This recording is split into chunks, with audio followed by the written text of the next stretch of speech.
the past, people have said that PRs are like puppies. Like you give your change request to someone and they integrate it into your project. But now they have to take care of it as well and like keep your change and your fix or whatever it is alive.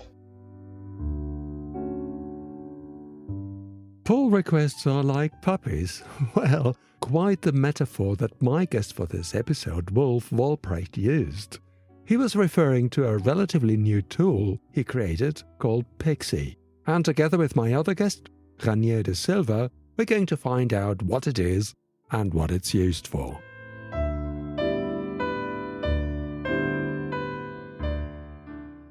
Earlier this year, 2026, I saw a post on the UK Research Software Engineering Slack channel, the RSE Slack channel, advertising for a course about a tool called Pixi. And I confess that at that stage I had not the foggiest idea what Pixi is or does. The course was given by Raniere de Silva, and I have known Raniere for some time now, and our paths crossed on a number of occasions. Raniere is very active in the open source community, and in particular about all things Jupyter.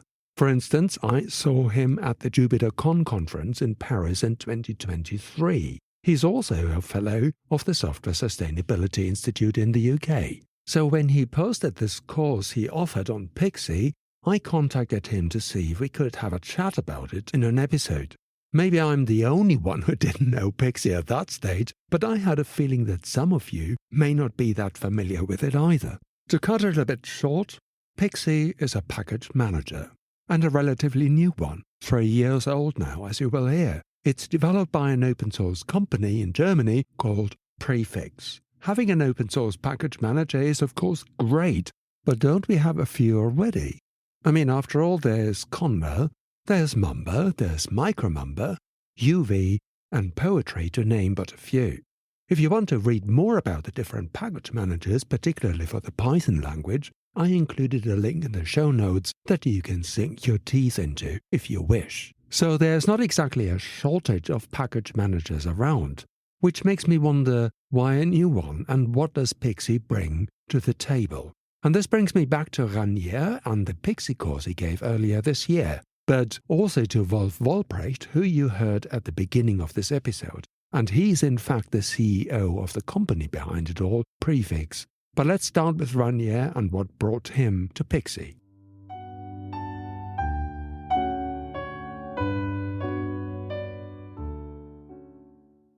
Yes, I'm a research software engineer. I work at GESIS, that's part of Leipzig Institute, doing things for social science.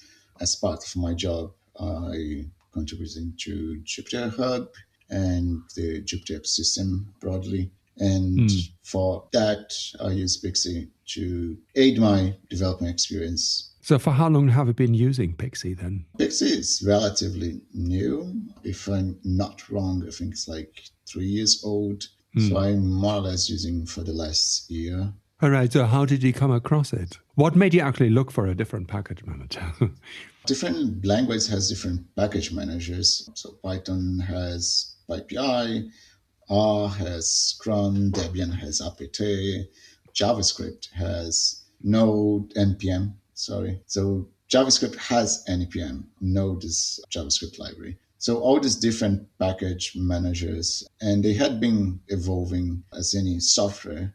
And then there's new things that they end up adding to new package managers. So I did spend a lot of time with NPM, and there were some features of NPM that I did like it. So having to not worry about where your libraries are or how did you name your virtual environment. And those things was not built into PyPI from Python, neither Conda. So then when Pixi was launched and had these features being a small binary that could be agnostic, then I give it a try and I really like it. In a nutshell, what are the particular aspects that you like in comparison, say, to other package managers?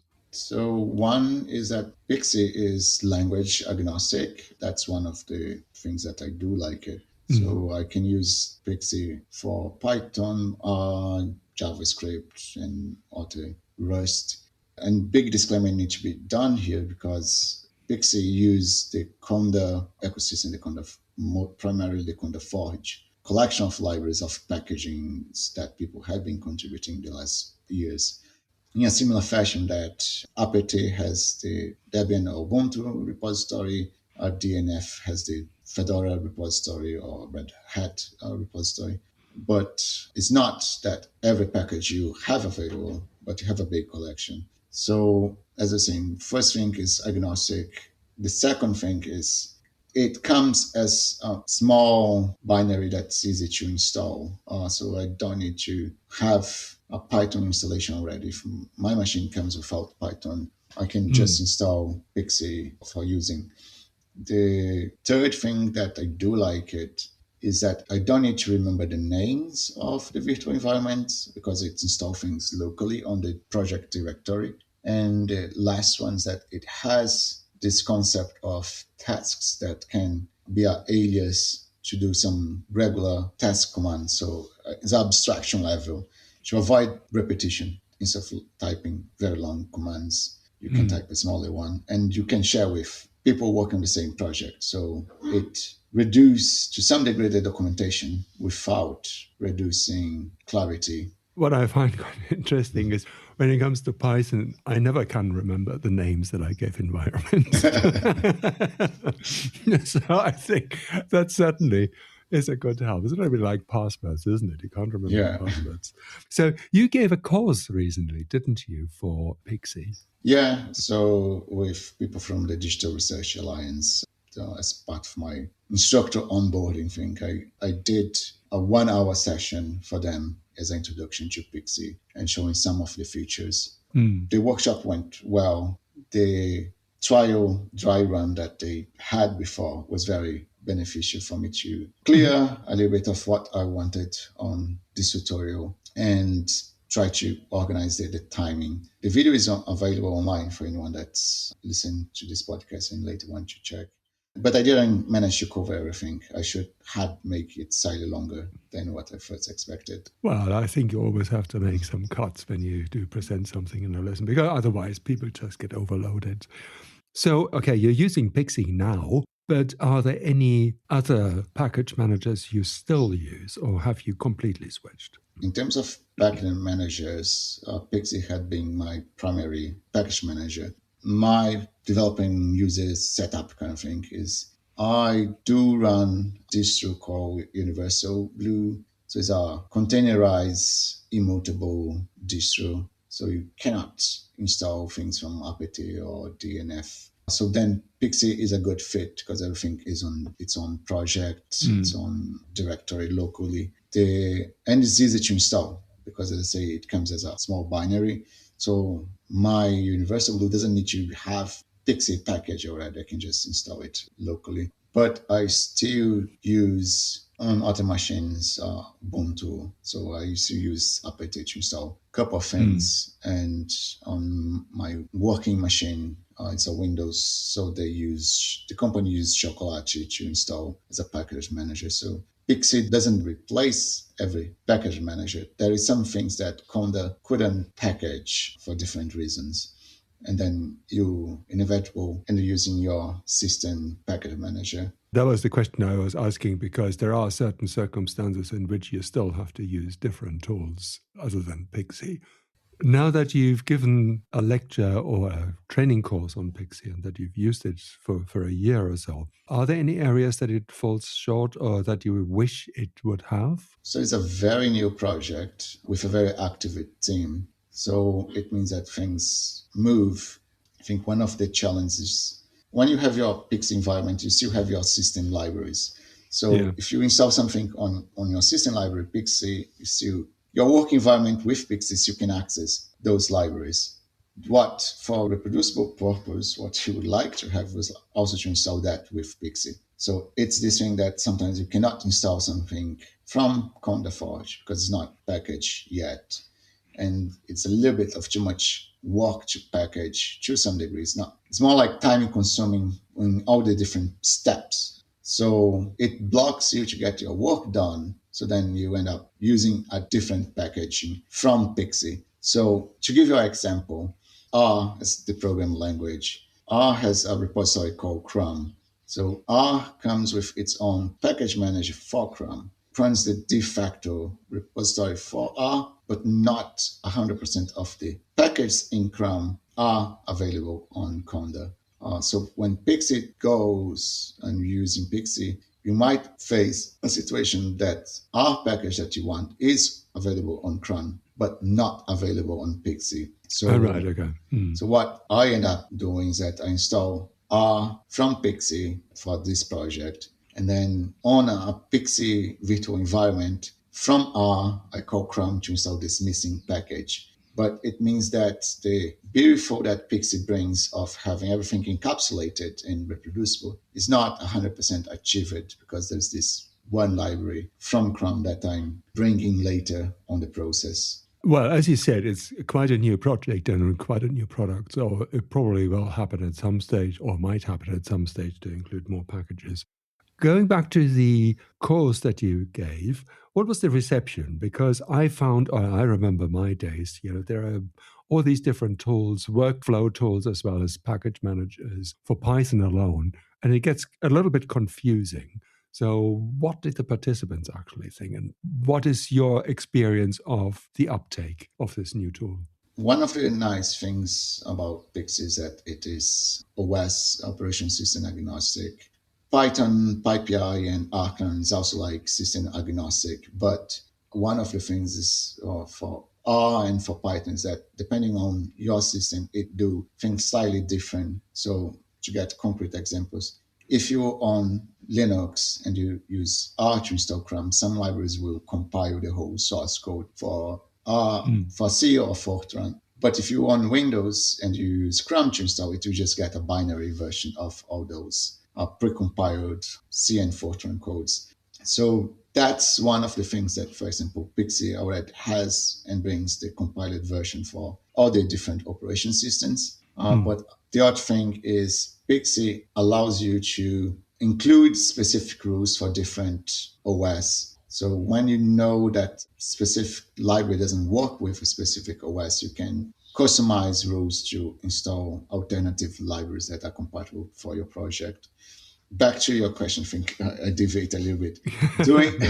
During the session, the online session for Digital Research Alliance, the thing that was interesting for participants was that they could use Pixi from different OS and sharing the commands, like tasks, these alias things, as I say, that it's not that like, oh, this command is for Windows, this is for Mac, this is for Linux. We could say, run this Pixi command, works for everyone. One thing that, unfortunately, I discovered midway from the session is that you actually need to activate this feature. You need to say that your environment is supported on Windows and Mac and Linux, because by default, when you're creating your Pixi environment, it will only mark your personal environment that as supported. So it means that if on my Linux machine, I have a Pixi environment and I send to my Windows machine, it not by default run the tasks.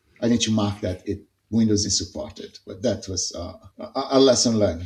So Raniere pointed out a few brownie points in favor of Pixi. It's language and environment agnostic, and the use of log files to help make your packages reusable and reproducible in future.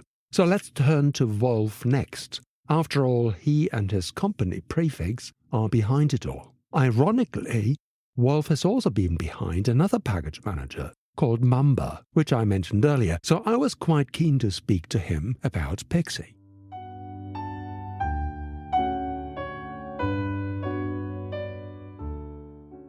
I'm Wolf. I work in open source software. I've founded a business that's called Prefix. We've been doing things, most specifically working on the Pixi package manager for the past 3 years, give or take, and I'm very glad to be here. Thanks very much. So it started with the Pixi package manager. Well, we didn't quite start with the Pixi package manager, to be honest. I have some history in the Conda ecosystem. Yeah. It becomes a little bit complicated. But basically, I was working on another package manager that's called Mamba before, and that's how the business kind of formed initially around Mamba and like making Conda package management better. But pretty quickly, we realized maybe it'd be a good idea to rewrite Conda or Mamba from Python or C++, because Mamba was written in C++ or is written in C++, to switch to Rust. And so we kind of bit the bullet and started the big rewrite in Rust, which apparently also a lot of startups do. But I think for us, it has really paid off. Apart from the language difference, but were there any other reasons why you wanted to switch from Mamba to create a new package manager, which is the one we're talking about, Pixi? The foundational framework that we built, which is called Rattler, by the way, I think that was something we wanted to use across all of our products. And we use Rust in the backend of our server as well. Mm-hmm. And so that's kind of where we started actually with the company. We didn't actually start with Pixi. We started with our backend. And one of our first engineers, he already had some prototypey Rust code. And so that kind of became a part of our backend. And that's Rattler now. Mm-hmm. And through that, we basically started to really spend much more time with Rust and kind of realized, okay, this would actually provide a really good foundation as well for building a package manager. And then Pixi also comes with a few new ideas over like the existing Conda ecosystem. Namely, we have a core concept of log files, which is something that some people in the Conda ecosystem use, but we kind of natively do that. Pixi also comes with a task system that makes it a bit more like a CI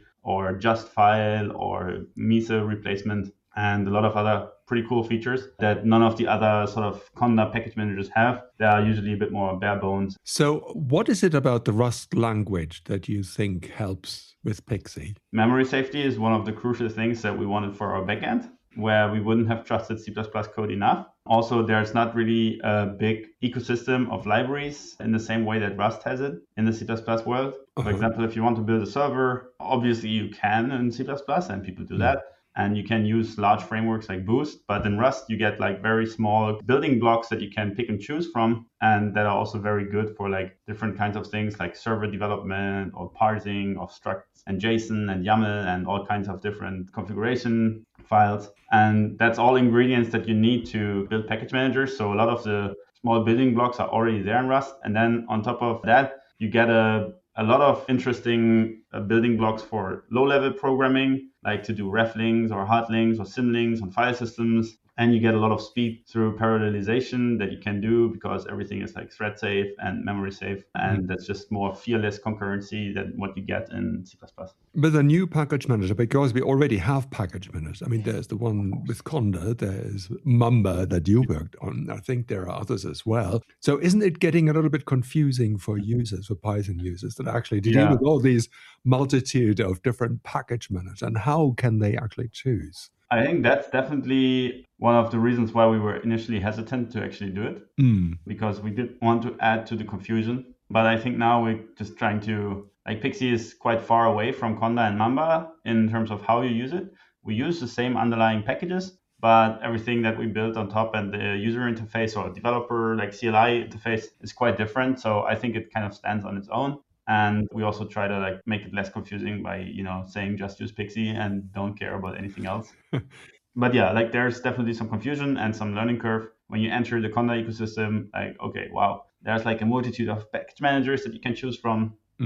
But then also for like the entry point that we're trying to do with Pixi is like very simple. So basically the pitch is if you use Pixi in your project, you just have that Pixi toml in your project, and then users can just do git clone foobar and then Pixi run start or whatever task you use. And then that will basically do everything. Like it will install all the dependencies, it will run any build scripts, it will install stuff, and you are good to go. So you mentioned that it's used in a different way to other package managers. Is that one of the ways in which it's different then? Or are there any other differences? So Pixi is not just a package manager. We also like to say it comes with like basically a workflow runner engine, which is this task system that I was alluding to. And it automatically does multiple environments, and you can have tasks in different environments. So you can have, for example, a task in a linting environment that only has like your linting dependencies. And then you can have another task that is for formatting the source code or building the source code, all kinds of things. And through these entry points, these tasks, it's very simple to just say Pixi run foobar, and it will run this thing on a cross-platform way.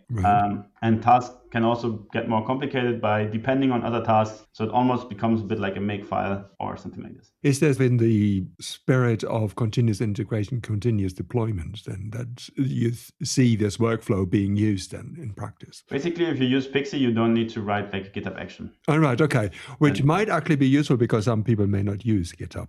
Yeah, exactly. So you can also move to a different CI provider very quickly if you want. What kind of features do you think are coming in future for Pixi? Yeah. So you've been doing this now for 3 years. I'm sure there's been some feedback, hopefully good ones. And what's ahead? Yeah, I think one of the things that we've put a lot of energy into in the last year is something called Pixi Build. And in the Conda world, let's say, or also many other package management ecosystems, the building of the packages is quite disjoint from the consumption of the packages. And with Pixi Build, we want to integrate that deeply so that basically building becomes part of the experience. And you can turn your project into a package very simply by just running Pixi Build. And you can also depend on your package from source. So if some other software or your own software has the right definitions, then you can just install it from source. You can point to a Git repository, or you can point on your file system, or you can have monorepos, which is also another use case that we see often. And Pixi will basically orchestrate building all of the different packages into a package form and then link it into your environment. It's open source, isn't it? Yeah. I mean, but you're running a business. So how does this work then, sort of running a business with open source? So that's one of the questions that interests me, because there are a number of companies out there that actually provide open source software, but obviously have a business as well. First of all, it's pretty hard. I think a lot of open source companies are also struggling with finding the right business idea. I think for package management, there are a few well-trodden paths, and it often comes with security and compliance and these kind of things. And I think that's also something that we look at. Very successful companies, for example, Red Hat or ChainGuard or Canonical, that are in the package management business space, but also doing some open source. And we also have a number of good ideas when it comes to cloud components for our tooling. And all of that is going to come out this year. Right. But yeah, it's challenging to not alienate users that love the open source and build a sustainable business. Well, good luck to you. And, I think there are a number of successful businesses now, and I'm sure that yours will be as well. Also, obviously with open source, you also have the opportunity to get a number of different funding sources. Yeah. For example, from the European Union or the German government, there's a sovereign tech agency that has funded some of the development of our open source components. So when it comes to contribution, because open source is not just about I can look at the source code, but also I can contribute to it. How is it for people from outside Prefix.dev, which is your company, to contribute to it? How does this work? Yeah, I think one of the cool things of open source is that we can have contributors from all over the globe.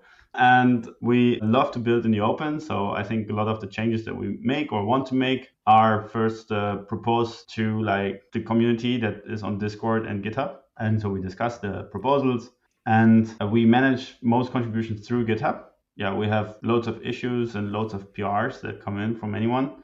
We have a few core contributors that we talk to very regularly that have their own ideas and own agendas sometimes. We also work closely together with the Conda ecosystem through Conda enhancement proposals. I think to date, we are probably one of the companies that have authored most or a large number of the existing Conda enhancement proposals, and we are also helping to review them and to drive the ecosystem forward like that, especially in the areas of secure supply chain and technologies. So if I were to submit a bug fix, I found something. So how would I do that? I would raise an issue. Would I be able to raise an issue? And if so, if I have a fix for that issue, how would that work? Ideally, I think the contribution process, and I don't think this is particularly different for us than from other companies or projects.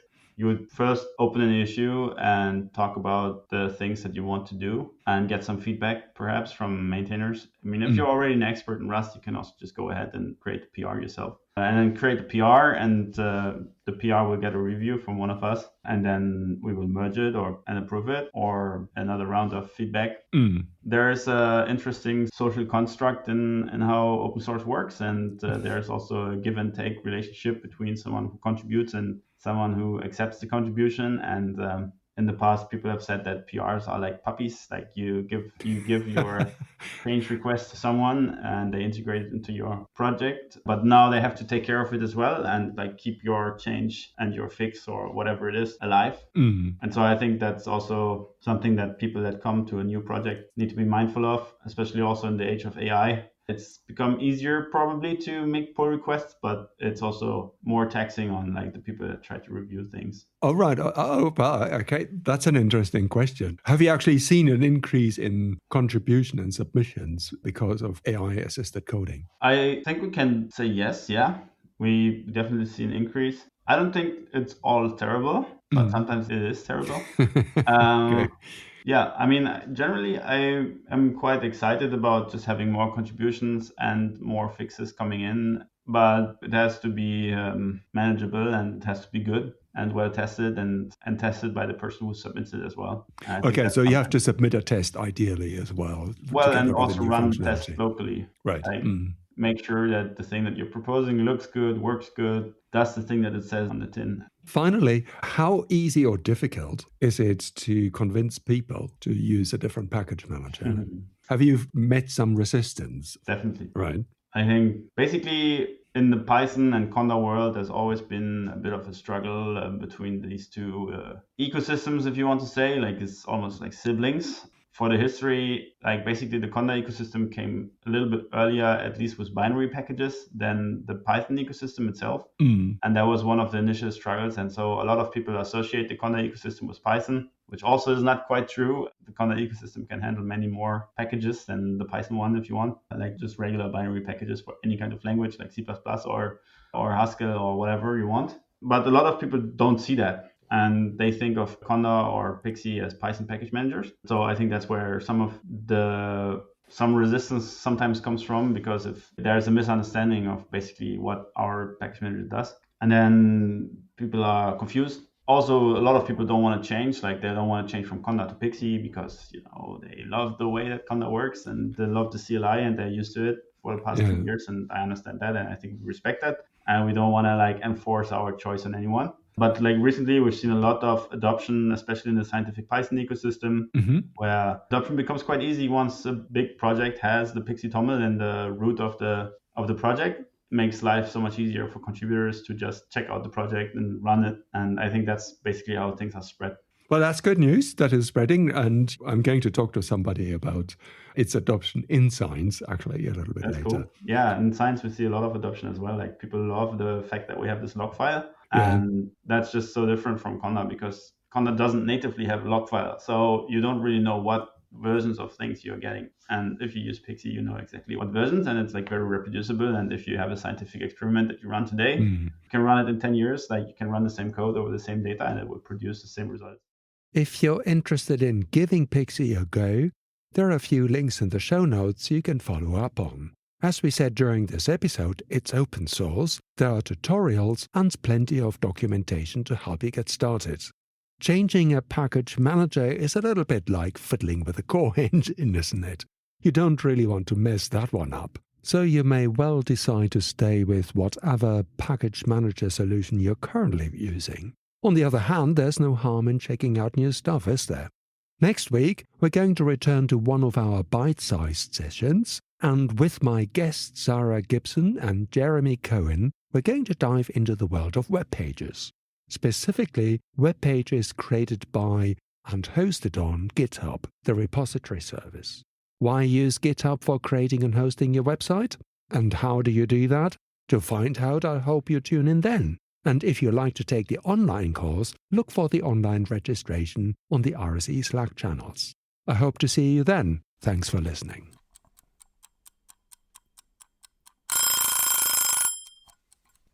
Oh, time's up. See you next time.